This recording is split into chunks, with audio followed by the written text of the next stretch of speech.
This lesson is an introduction to shapes and line drawings. There are a number of built-in classes that implement the shape interface. Of course, a class that implements the shape interface can be treated as a shape object, and any shape object can be drawn in a window with a call to the Graphics 2D method named Draw. Some of these shapes can get pretty fancy, and I'll be showing you some of the fancy stuff later, but right now, let's take a look at a simple shape.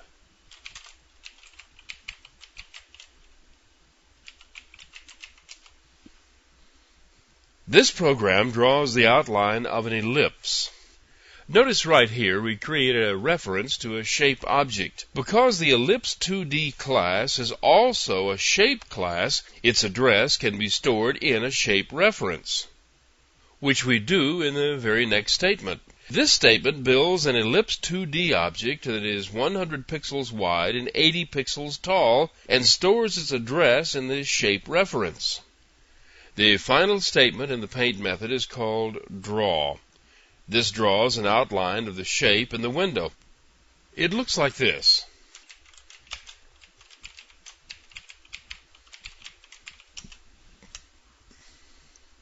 Here you see a simple outline of the shape drawn with a simple thin line, but shapes can be drawn with several different kinds of lines. To show you what I mean, let me first show you a class that creates a whole array of shape objects.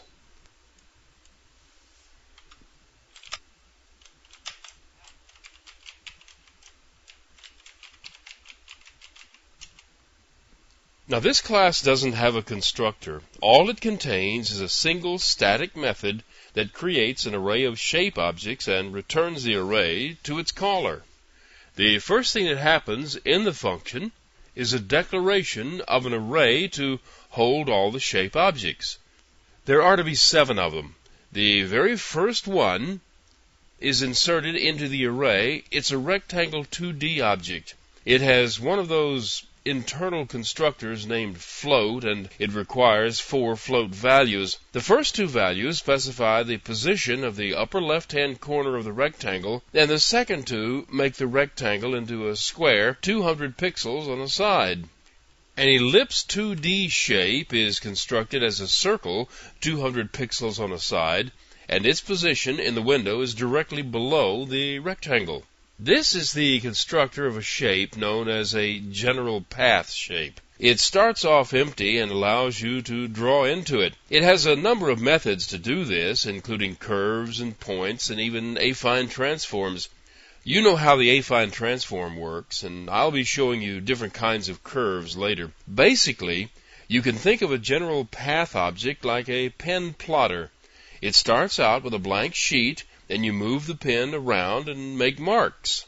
In this example, the pen is first moved without drawing anything to a position on the page. Then the line 2 method is used to draw a straight line to another point on the page.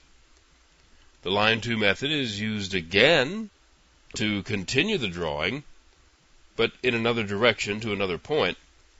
Once this is done, the closed path method is called to draw a line from the last point back to the beginning. That gives us a closed polygon, in this case a triangle.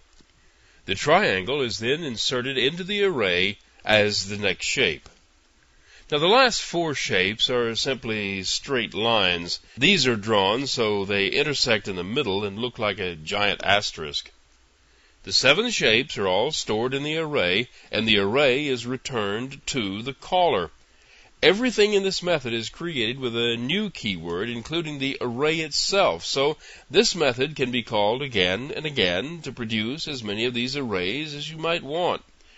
One of the nice things about Java is that the caller will just be able to forget about the whole thing when he's done with it, and Java itself will reclaim the memory and recycle it when it's needed again. You can create memory leaks in Java by having things refer to one another, but you almost have to work at it to do it. It's a simple matter to write a program that will display all of these shapes.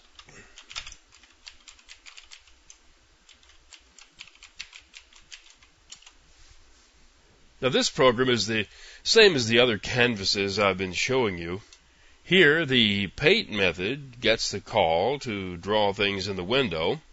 This is the line of code that calls the static method of the bunch of shapes class and gets a copy of the array of shapes.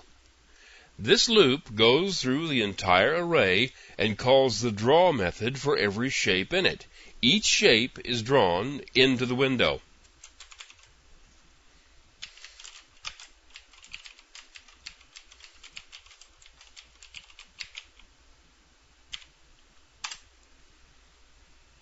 Here are all the shapes, the square, the circle, the triangle, and the asterisk, all drawn as thin lines only 1 pixel thick. Now this thin line is the default stroke for drawing anything in a window, but lots more can be done with this line, and I'll be showing you some of that next.